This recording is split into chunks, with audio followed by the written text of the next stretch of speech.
네, 방금 읽은 말씀을 가지고 여러분들과 함께 성경이 말하는 구원을 아시나요? 라는 그런 주제로 크리스찬 베이지 8번째 시간입니다.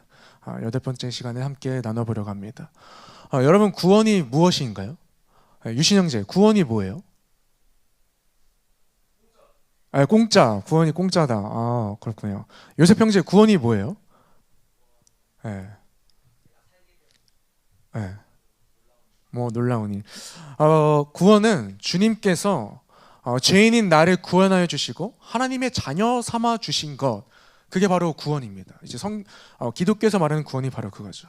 근데 어느 순간 이 구원이 왜곡되어서 우리가 왜곡된 채 신앙생활하고 있어요. 마치 이 구원을 내가 노력하여서 내 행위로 얻게 된 것이라고 착각합니다. 내가 주님 믿었기 때문에 이 구원을 얻게 되었다라고 오해를 해요. 근데 성경은 구원에 대해서 그렇게 이야기를 하지 않습니다. 여러분, 구원은요, 기독교의 가장 기본되는 교리 중의 교리입니다. 이 구원에 대해서 우리가 제대로 정확하게 정립되어져 있지 않으면요, 이 갓난아이가 이유식을 먹다가 이제 딱딱한 음식을 먹어야 되는데 딱딱한 음식을 못 먹는 거예요. 성장을 하지 못하는 겁니다. 이 구원이 제대로 정립되어져 있지 않으면요, 우리가 성장할 수가 없습니다. 그래서 저는 오늘 이 성경이 말하는 구원, 이 성경이 말하는 구원에 대해서 여러분과 함께 나눠보고자 합니다. 특별히 성경에는 구원에 대해서 굉장히 많은 본문들이 나와 있어요. 굉장히 많은 본문이 나와 있는데 그 중에서 저는 오늘 우리가 함께 읽은 이 에베소서 2장 8절부터 9절의 이 내용이 우리가 이해하기 정말 쉽게 설명하고 있다라고 생각을 해서 이 구절을 가지고 왔습니다. 그래서 우리가 이 에베소서 2장 8절부터 9절의 말씀을 가지고 함께 이 구원이, 성경에서 말하는 구원이 무엇인지 알아봐서 그 구원에 대해서 제대로 정립된 채 기본이 튼튼하게 세워져서 그 기본 위에 우리의 신앙을 건강하게 세워나가는 저와 여러분들이 되길 주님의 이름으로 축복합니다. 그래서 오늘 이 성령님께서 저와 여러분의 마음의 문을 여시고 오늘 설교를 통해서 성경에서 말하는 이 구원이 무엇인지 제대로 깨닫게 해주시길 저는 기도합니다. 그렇다면 성경에서 말하는 구원이란 무엇일까요? 그 첫 번째는 구원은 오직 하나님의 은혜입니다. 여러분, 구원은요, 성경에서 말하는 구원은 오직 하나님의 은혜라는 거예요. 여러분, 은혜가 뭔가요? 아까 유신이가 말했던 것처럼 공짜는 조금 그렇고요. 거저 주시는 선물, 우리에게 거저 주시는, 뭐 비슷한데 조금 약간, 저는 고급진데 여기는 약간 조금 그렇죠. 거저 주시는 선물, 아무런 값도 받지 않으시고 주시는 선물이 바로 은혜입니다. 은혜가 뭐라고요? 거저 주시는 선물이 은혜. 그래서 은혜는 내가 값을 치르거나 어떻게 할 수 있는 것이 없기 때문에 내가 자랑할 수 있는 게 없어요. 왜요? 내가 여기 은혜를 받는 데 있어서 한 게 없거든요. 내가 어떤 대가를 치렀거나 어떤 것을 했기 때문에 받는 게 아니라 거저 주신 것이기 때문에 내가 자랑할 게 없어요. 나를 내세울 게 없습니다. 오늘 본문도 우리에게 분명하게 이야기하는 것이 무엇인가요? 여러분, 본문 8절을 함께 읽어보겠습니다. 자, 시작. 너희는 그 은혜여. 자, 뭐에 의하여 구원을 받았다고요? 은혜에 의하여. 그 은혜가 무엇인가요? 바로 하나님의 은혜예요. 성경은 구원은 오직 하나님의 은혜라고 이야기합니다. 여러분, 우리가 너무나도 잘 아는 요한복음 3장 16절, 이 요한복음 3장 16절도 분명하게 이야기를 해요. 하나님이 세상을 이처럼 사랑하사 독생자를 주셨으니 이는 그를 믿는 자마다 멸망치 않고 영생을 얻게 하려 하심이라. 하나님이 세상을 사랑하셨고 하나님이 독생자를 주셨고 하나님이 예수님을 믿는 자마다 멸망하지 않고 영생을 얻게 하려 하셨다고 이야기하잖아요. 하나님이 하셨대요. 내가 한 게 아니에요. 내 노력과 열심으로 뭔가 내가 선한 일을 해가지고 얻은 게 아니라는 거예요. 이 구원은 하나님이 하셨다는 겁니다. 성경의 모든 본문은요, 항상 하나님이 하셨다는 것을 이야기해요. 아브라함으로 하여금 그 하란 땅을 떠나가게 하신 분도 하나님이시고, 모세로 하여금 애굽을 떠나게 하신 분도 하나님이시고, 예수님을 이 땅 가운데 보내주신 분도 누구세요? 하나님이시라는 거예요. 하나님께서 저와 여러분을 구원하시는 데 있어서 어떤 조건도 내세우신 적이 없어요. 하나님이 그저 거저 주신 거예요. 뭔가 하나님께서 우리를 구원하신 데 있어서 조건을 내세우셨다면 구원이 구원일 수가 없죠. 여러분 한번 생각해 보세요. 한번 생각해 봅시다. 내가 아버지와 함께 길을 걷고 있었어요. 길을 걸어가는데 이 다리를 헛디뎌서 이 낭떠러지에 떨어지게 된 거예요. 낭떠러지에 떨어졌는데 다행히도 그 낭떠러지에 붙어있던 나뭇가지를 잡고 있는 거예요. 그렇게 매달려 있었습니다. 매달려 있는데 이 아이가 막 소리 지르는 거예요. 아빠 나 좀 살려줘. 아빠 나 좀 살려줘. 근데 갑자기 아버지가 아들 내가 너 구해줄게. 근데 조건이 있어. 너가 아빠 말을 잘 듣고 몇 가지 이렇게 이런 것들이 있는데 이런 것들을 잘 지키고 그러면 내가 너 구해줄게. 아버지가 그렇게 구해주시나요? 그렇게 구해주지 않으시죠. 여러분 진짜 아빠는요 그 상황 가운데 조건을 내세우지 않아요. 조건을 내걸지 않아요. 그냥 구해주죠. 그래서 아버지잖아요. 구원이 바로 그거예요. 그래서 구원은 오직 하나님의 은혜인 거예요. 한 가지 더 이야기해 볼까요? 로마서 4장 4절부터 5절에 보시면 이런 말씀이 있습니다. 우리가 한번 함께 읽어보겠습니다. 자, 시작. 이러는 자에게는 그 삭시 은혜로 여겨지지 아니하고 보수로 여겨지거니와 이를 아니할지라도 경건하지 아니한 자를 의롭다 하시는 이를 믿는 자에게는 그의 믿음을 의로 여기시나니. 이 본문은 아마 우리 담임 목사님께서 한번 설명하셨을 거예요. 일하는 사람은요 그 삭스를 은혜로 여기지 않는다는 거예요. 아니 내가 이만큼 일했는데 당연히 이만큼의 보수를 줘야 되는 게 맞잖아. 정당하게 받은 보수라는 거예요. 내가 일하고 받은 보수를 은혜라고 할 수 없죠.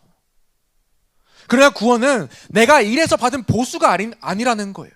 내가 무엇인가를 해서 정당히 받는 보수가 아니기 때문에 그래서 은혜라는 거예요. 구원이 바로 그 은혜예요. 구원에 있어서는 내가 뭔가를 해서 내가 뭔가를 이루어내서 얻은 게 아니에요. 정당한 보수를 받는 것이 구원이 아니라는 거예요. 은혜는 거저 주시는 선물이에요. 그래서 은혜입니다. 그래서 구원에 있어서는 우리가 결코 어떤 것도 무엇인가도 자랑할 수 있는 게 없어요.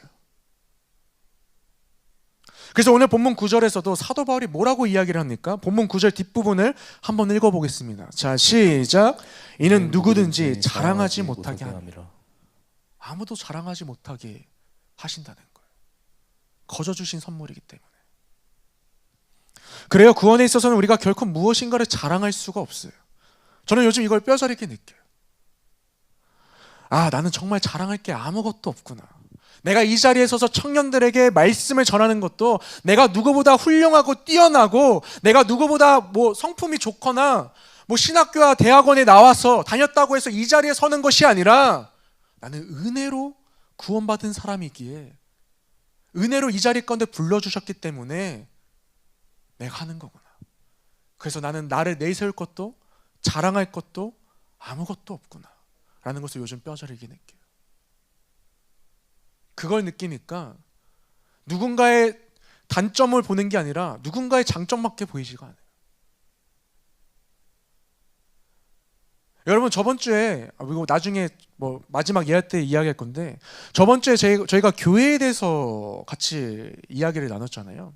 교회에서 이야기를 나눴을 때 이 두 번째 대지가 혹시 뭐였는지 기억하세요? 하나님께서 각자에게 다른 은사를 주신 그 공동체로 모였다라는 게 이 대지였잖아요. 그래서 제가 뭐라고 이야기했어요? 우리가 서로 다르기 때문에 서로 다른 사람들이 모였기 때문에 이 공동체는 튼튼하고 강해질 수 있다라고 이야기를 드렸어요. 근데 한 청년이 그러더라고요. 아니 서로 다르고 서로 성향도 다르고 은사도 다른데 어떻게 그 다른 사람들이 모인 공동체가 강해질 수 있고 튼튼해질 수 있어요? 라고 저한테 질문하는 거예요. 그래서 제가 뭐라고 대답했을까요? 튼튼해질 수 있어. 근데 왜 튼튼해지지 못하는 줄 알아? 1대지가 제대로 깨달아지지 않았기 때문에 2대지가 이해가 안 되는 거야. 여러분 제가 1대지에서 뭐라고 이야기했어요? 교회는 신앙 고백 가운데 세워진 공동체라고 이야기를 들었죠. 여러분 이 신앙 고백이 뭐예요? 주님이 나의 구주이시고 나의 인생의 주인이시라는 게 신앙 고백이잖아요. 근데 이 신앙 고백 가운데는 내가 구원받았다는 그 고백이 들어있는 거거든요. 근데 내가 구원받았다는 것은, 그 구원받음을 깨달았다는 것은 내가 죄인이기에 내가 내 스스로 나의 죄의 문제를 해결할 수 없기 때문에 주님이 나의 죄를 해결해 주셨다는 것을 믿었기 때문에 신앙 고백하는 거잖아요. 다시 말하면 내가 죄인이라는 것을 알기 때문에 신앙 고백할 수 있는 거잖아요. 죄인인 내가 누군가의 죄를 보고 어떻게 판단하고 정죄하고 평가할 수 있어요? 아니죠. 아, 그래, 나도 죄인이지. 나도 죄인이지. 나도 죄인이라는 사실을 그 사람의 단점이 아니라 장점을 보게 하더라고요. 그래서 튼튼해질 수 있는 거예요. 구원이 제대로 깨달아지지 않으면요, 교회는 건강하게 세워질 수가 없어요. 그러다 보니 저는 요즘 이걸 제대로 깨달으니까 이 사도 바울의 고백이 제 마음 가운데 울림이 되더라고요. 사도 바울이 갈라디아서에서 이렇게 고백했어요. 그러나 내게는 우리 주 예수 그리스도의 십자가 외에 결코 자랑할 것이 없으니. 나는 예수 그리스도의 십자가 외에는 자랑할 것이 없대요. 내세울 것이 없대요. 나의 스펙, 나의 학벌, 나의 가정 배경, 아무것도 내세울 게 없대요. 여러분, 우리가 빌립보서 강의했을 때 사도 바울의 그 모든 조건들 뭐로 여긴다고 했어요?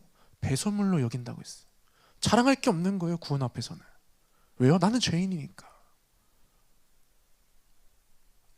여러분, 구원은요, 오직 하나님의 은혜입니다. 이 구원이 하나님의 은혜라는 것을 아는 사람은 하나님이 주시는 선물이기에 나를 내세우지 않아요. 나를 자랑하지 않습니다. 나의 기준을요, 누군가에게 적용하려 하지 않아요. 저는 우리 공동체가 구원은 오직 하나님의 은혜라는 이 사실을 매일매일 기억했으면 좋겠습니다. 그래서 우리가 한량없는 그 은혜로 살아가고 있는, 정말 내세울 것도 자랑할 것도 나를 높일 것도 없는 그런 자라는 그 사실이 우리 마음 가운데 넘쳐나서, 그래서 나를 구원해 주신 그 은혜가 배가 되고 배가 되어져서 그 은혜의 기쁨과 감격이 넘쳐나서 그 사람의 단점이 아니라 장점이 보이고, 나를 구원해 주신 그 은혜가 그 사람에게도 있구나 라는 그 사실을 통해서 우리 공동체가 더욱 건강하게 세워지길 주님의 이름으로 축복합니다. 한 발 더 나아가서 성경에서 말하는 구원이란 무엇일까요? 그 두 번째는요, 구원은 오직 믿음으로 얻을 수 있습니다. 굉장히 쉬운 말인 것 같아요. 구원은 당연히 오직 믿음으로 얻을 수 있지. 제가 앞서 말씀드렸듯이 구원은 오직 뭐로 얻는다고요? 하나님의 뭐로 얻는다고요? 네, 하나님의 은혜로 얻을 수 있다고 이야기를 드렸어요. 그리고 성경은 이 구원은 오직 믿음으로 얻을 수 있다고 이야기합니다. 오늘 본문도 그렇게 이야기하죠. 함께 본문 8절을 한번 읽어보겠습니다. 자, 시작. 너희는 그 은혜에 의하여 믿음으로 말미암아 구원을 받았으니. 자, 우리가 무엇으로 말미암아 구원을 받았다고요? 믿음입니다. 그런데 문제는요, 많은 사람들이 이 믿음을 오해한다는 거예요. 어떤 오해인가? 내가 믿어서 얻게 되었다는 겁니다. 내가 예수님을 주님으로 믿기로 했기 때문에 이 구원이라는 결과를 얻게 되었다는 거예요. 여러분, 믿음은요, 인과율로 바라보는 게 아니에요. 원인이 있기 때문에 결과가 있다고 바라보는 게 아닙니다. 인과율로 바라보는 순간요, 나의 원인, 쉽게 이야기해 볼까요? 나의 노력으로, 나의 열심으로, 나의 행위로 내가 믿기로 했기 때문에 이 구원이라는 결과를 얻게 되었다고 착각하게 돼요. 이건 굉장히 잘못된 겁니다. 완전 잘못된 거예요. 믿음은 그런 것이 아닙니다. 박영선 목사님은요, 자신의 책 믿음이라는 책에서 믿음에 대해서 이렇게 이야기를 하시더라고요. 믿음은 원인이 없는데 결과만 있는 법칙입니다. 세상에 없는 법칙입니다. 믿음이란 원인이 없는데 결과가 생긴 것을 말합니다 라고 이야기를 하더라고요. 근데 우리는 항상 이 믿음이라는 것을 인과율로 바라보죠. 그래서 우리의 신앙생활 가운데 기쁨과 감격이 없는 거예요. 그래요, 믿음은요, 원인이 있는데 결과가 있는 것이 아니라 원인이 없는데 결과가 생긴 겁니다. 그래서 믿음은 하나님의 능력인 거예요. 하나님이 주시는 선물입니다. 믿음을 주신 분도 하나님이시기에 구원은 오직 믿음으로 얻는다라는 말은 내가 믿어서 구원 얻게 된 것이 아니라 하나님이 나에게 믿을 수 있도록 능력 주셨기 때문에 하나님이 우리에게 믿음 주셨다라는 말이 오직 믿음으로 구원을 얻었다라는 그 말이에요. 이건 완전 주어가 다른 거예요. 우리는 항상 내가 주어가 되기 때문에 항상 잘못되는 거예요. 하나님이 주어가 되셔야 돼요. 제가 옛날에 뉴스를 본 적이 있었는데 이 뉴스에서 아이가 뒤바뀐 이 사실을 몇십 년이 지난 후에 알게 된 그런 기가 막힌 사건을 본 적이 있었어요. 이 아이는 엄마 아빠가 뒤바뀐 것도 모른 채 그냥 그 사람이 나의 엄마이고 아빠라고 믿고 살아온 거죠. 근데 제가 그 이야기를 듣고서는 그때 든 생각이 뭐냐면 이 갓난아이는 누가 나의 엄마이고 아빠인지 진짜 나의 부모가 누구인지를 맨 처음부터 알 수가 없다는 거예요. 무슨 말인가? 이 엄마 아빠가 아이에게 내가 너의 엄마야, 내가 너의 아빠야, 자 엄마 해봐, 엄마, 엄마, 아빠 해봐, 아빠, 아빠. 이게 엄마 아빠를 가르쳐주기 때문에 아이가 이 사람들이 나의 엄마 아빠구나라는 것을 알고 믿게 된다는 거죠. 그렇다면 여러분 우리가 어떻게 하나님을 믿게 되었습니까? 우리가 갓난아이였을 때부터 하나님을 알고 있었을까요? 하나님에 대해서 관심을 가졌을까요? 아니요. 되돌아보면요, 우리는 하나님에 대해서 어렸을 때부터, 태어났을 때부터 하나님에 대해서 알고 싶거나 관심을 갖거나 그런 적이 없어요. 무슨 말이에요? 구원도 이 구원을 믿게 하신 분은 하나님이시라는 거예요.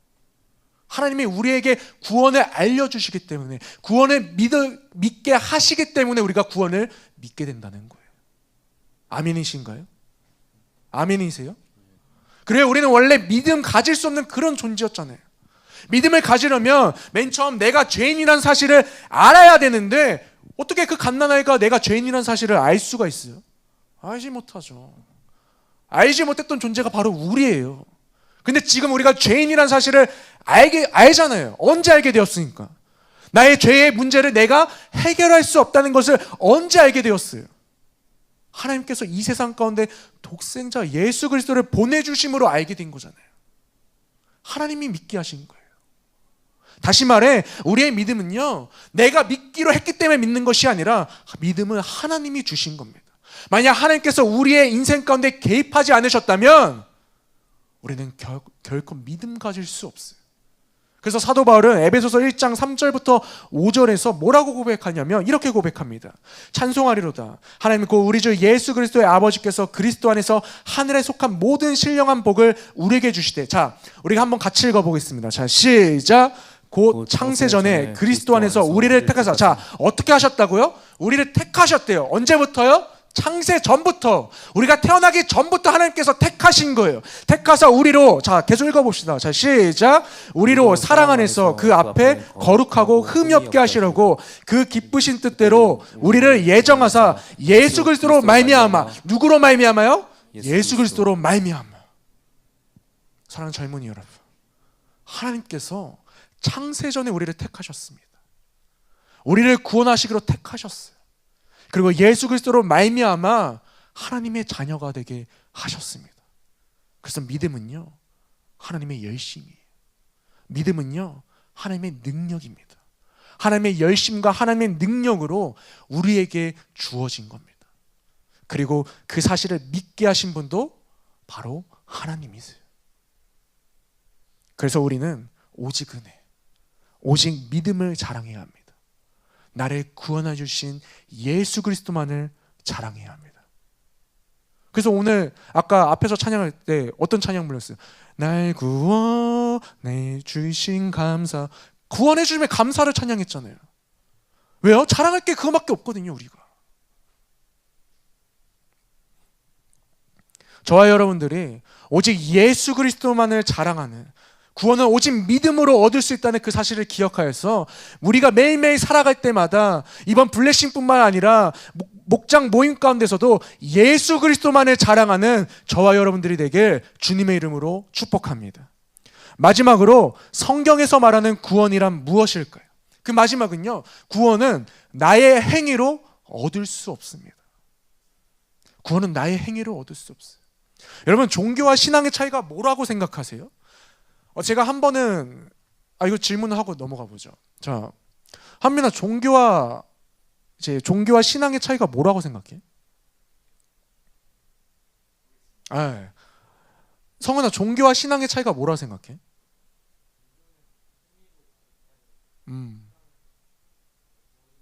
오, 거의 비슷했어요. 한 번은 제가 담임 목사님께서 이렇게 집회를 하시는데 집회를 따라간 적이 있었습니다. 근데 이제 담임 목사님께서 이 종교와 신앙의 차이에 대해서 이렇게 설명을 해주시더라고요. 종교는 뭐냐면 인간이 노력해서 신을 찾아가는 거. 그게 바로 종교래요. 그래서 인간의 행위, 인간의 정성, 인간의 노력을 이야기한다는 거예요. 그러시면서 뭘 이렇게 비교해 주셨냐면 불교와 기독교를 비교해 주셨어요.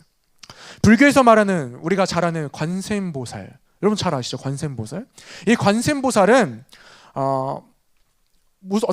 어떤 뜻이냐면, 이 관세음보살은 열심히 수행해서 내가 이 보살과 같이 성화되어라 라는 뜻이 바로 관세음보살이래요.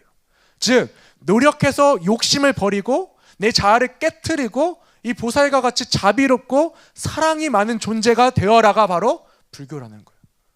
얼핏 보면 기독교랑 비슷하지 않아요? 저는 너무 비슷하더라고요. 불교도 인간의 행위에 의한 구원을 말하고 있다는 거예요. 들어보니까 그렇더라고요. 그런데 그러면서 이렇게 이야기하시더라고요. 만약 기독교도 인간의 행위에 의한 구원을 말한다면 우리는 지금 이곳에서 관세음보살 하고 있는 거라고요. 여러분, 기독교는요 종교가 아니에요. 한번 이슬람교도 한번 이야기해 볼까요? 이슬람교의 기초는요 내 힘으로 알라에게 도달하라는 겁니다. 그래서 악행보다 선행을 많이 쌓아야 된다는 거예요. 선행을 많이 쌓아야지만 내가 알라에게 도달할 수 있다고 믿는 게 바로 이슬람교인데, 알라를 기쁘게 하려면 이제 무슨 수를 써더라도 이제 선행을 하려고 하겠죠, 그 사람들도. 그래서 그들이 이것저것 수행을 하기 시작하는데 대표적으로 5가지 하는데, 첫 번째가 알라 외에는 신이 없다는 것을 인정하는 거, 그것을 선행으로 이렇게 친다는 거예요. 그리고 두 번째는 하루에 5번 기도 의식에 참여하는 거, 하루에 5번 기도를 하는데요. 그리고 세 번째는 해당 수입의 2.5%를 모스크나 이슬람교 자선단체에 바치는 헌금을 해야 된대요. 그리고 네 번째는 음력 9월 30일 동안 동뜰 때부터 해가 질 때까지 금식하는, 우리가 잘 아는 라마단, 이 라마단을 해야 된대요. 그리고 끝으로 더 있는데 뭐냐면, 신체적으로 재정적으로 여건이 허락되면 적어도 평생에 한번 메카로 순례를 떠나는 것을 해야 된대요. 그렇게 선행을 계속 해 나가야지만 알라에게 도달할 수 있다는 거예요. 그런데 문제는 이 5가지를 한다고 해서 낙원이 보장되는 건 아니래요. 되게 억울할 것 같아요. 이렇게 착한 일을 했는데 낙원이 보장되지 않는다고요? 왜냐하면 이 선행이 악행보다 많다고 해서 낙원이 가는 게 아닌데, 왜냐하면 그 결정은 알라에게 달려있다는 거예요. 즉 낙원을 절대적으로 보장받지 않는데요. 그 대신 보장받는 방법이 있대요. 뭘까요? 첫 번째는 메카로 순례를 떠나다 순교하는 거예요. 죽는 거예요. 그러면 낙원에 들어갈 수 있대. 그 두 번째는 뭐냐? 알라를 위한 전투 중에 죽는 거예요. 그래서 이슬람교는 테러리스트가 많잖아요. 그 이유 때문이에요. 이 이슬람교는 행위를 강조하지만 은혜도 없고 구원도 없고, 그래서 그들은 계속해서 이 선행을 쌓다가 지쳐가지고 결국에는 뭐가 되냐? 테러리스트가 된다고 하더라고요. 알라를 위한 이 전투 중에 죽는 행위로 완전히 추가 기울 수 있으니까, 낙원에 도달할 수 있으니까. 여러분, 이게 종교예요. 성경도 우리에게 종교 생활하는 사람들을 보여주잖아요. 누구죠? 바리새인들과 서기관들. 이들도 하나님을 믿는 사람들이었어요. 그런데 이들은 율법을 지킴으로 구원을 얻는다고 생각하고 가르쳤잖아요. 가르치기만 했나요? 내 기준에 맞지 않으면 비난하고 정지하고 판단하고, 야 이게 교회가 맞아? 이게 공동체가 맞아? 야 저 인간은 꼴 보기 싫어. 아니 신앙 있는 사람 맞아 하면서 말이죠. 그래서 하나님의 구원과는 전혀 상관이 없는 종교인이 되어버린 게 이 바리새인들과 서기관들이잖아요. 예수님께서 그들을 보고 뭐라고 이야기하셨어요? 회칠한 무덤과 같다고 하셨잖아요. 완전 종교인이 다 되었다는 거예요.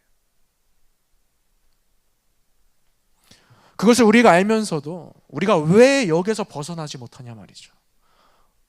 우리는 행위에 미쳐 있어요. 행위 구원에 중독되어져 있어요. 행위에 몰두합니다.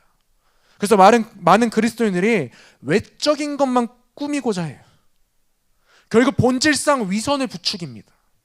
나도 지키지 못하는데 남이 지키지 못하는 것만 봐요. 나도 죄인인데 내가 죄인이라는 사실보다는 남의 죄만 계속해서 보는 거예요. 그게 종교인이에요.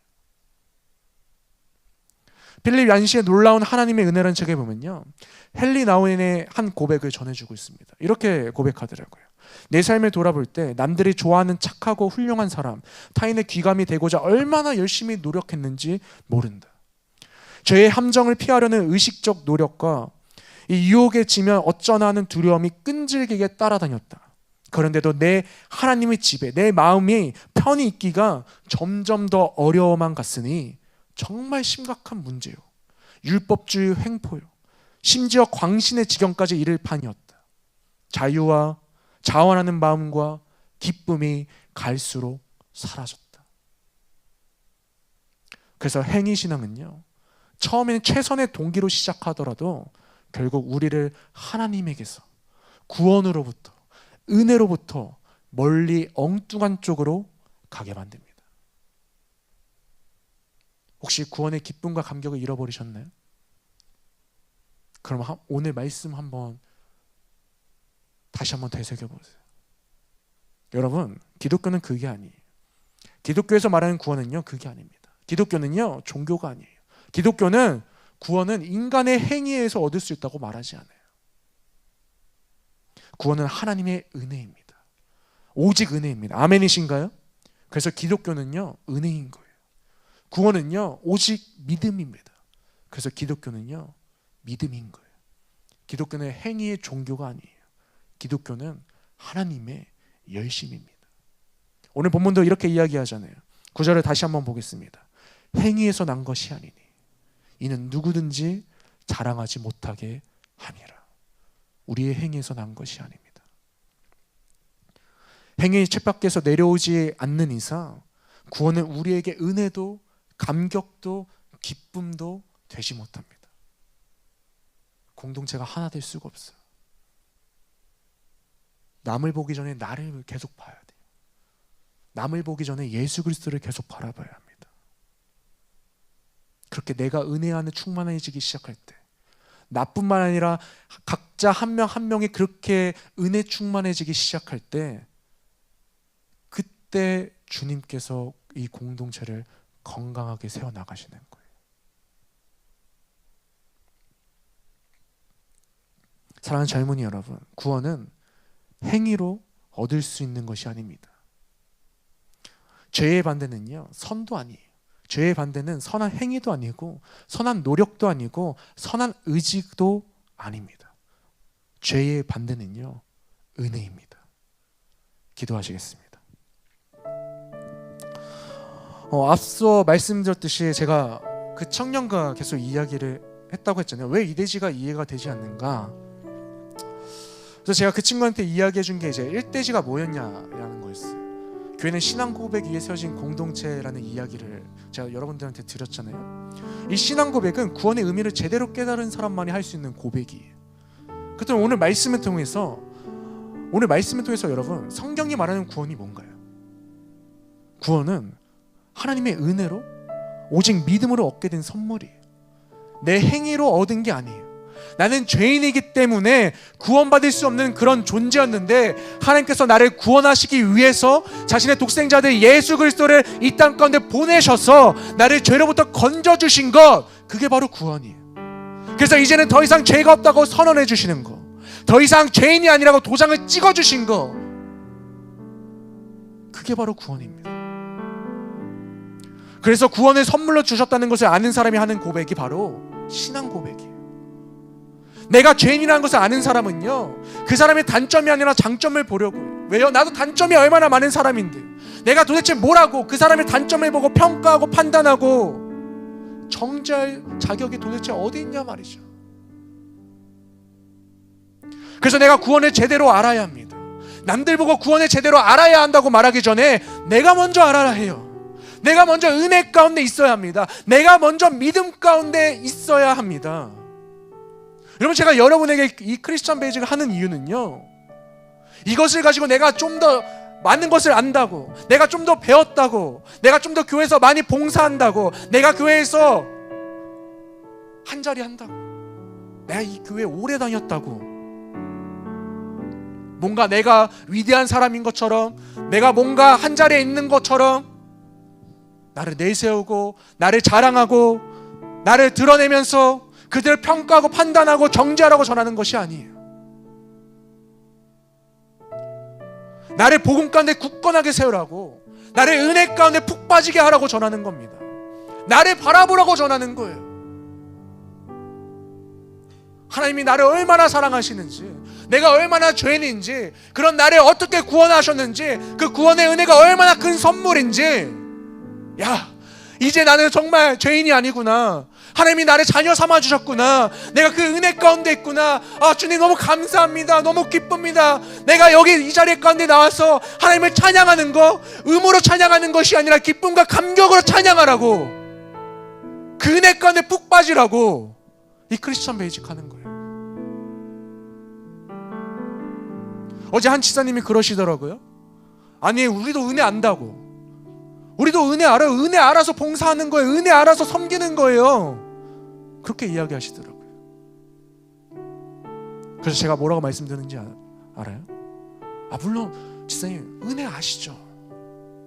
근데 문제는 우리가 그 은혜를 매일매일 망각해버린다는 거예요. 잊어버린다는 겁니다. 그래서 우리가 주님 계속해서 바라보지 않으면 그리스도인으로 살아갈 수 없기 때문에, 우리 다시 옛 모습으로 돌아가려고 하기 때문에 계속해서 우리가 예수 그리스도를 바라보기 시작하면 저절로 그렇게 살아가는 거라고 이야기를 드렸어요.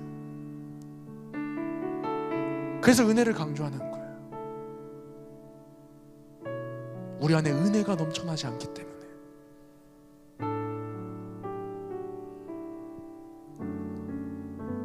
우리 이 시간 한번 눈을 감아볼까요? 이 필립 얀시의 놀라운 하나님의 은혜라는 책에 보면 이런 말이 있습니다. 영적 성숙의 증거는 순결함의 정도가 아니라 자신의 불순함을 인식하는 데 있는 것이다. 이 영적으로 성숙하는 증거는요, 내가 뭔가 선한 일을 하고 선한 행위를 해서 나의 순결함을 계속해서 채워가는 것이 아니라 자신의 불순함, 내가 얼마나 죄인인지 그것을 인식하는 데 있대요. 바로 그 인식이 은혜의 문을 연다. 내가 얼마나 죄인인지를 인식할 때 그 인식이 내 안에 은혜가 넘치도록 그 은혜의 문을 연대요. 내가 얼마나 불순한지를 인식하는 데부터 은혜가 우리 안에 넘치기 시작한다는 거예요. 그래서 우리는 성경이 말하는 구원을 알아야 합니다. 그 구원을 나에게 적용해야 돼요. 나를 비춰봐야 합니다. 다른 사람에게 비춰보지 마시고 나를 비춰보는 저와 여러분들이 되길 주님의 이름으로 축복합니다. 우리 이 시간 하나님의 은혜 이 찬양을 부르면서 기도로 나아가겠습니다.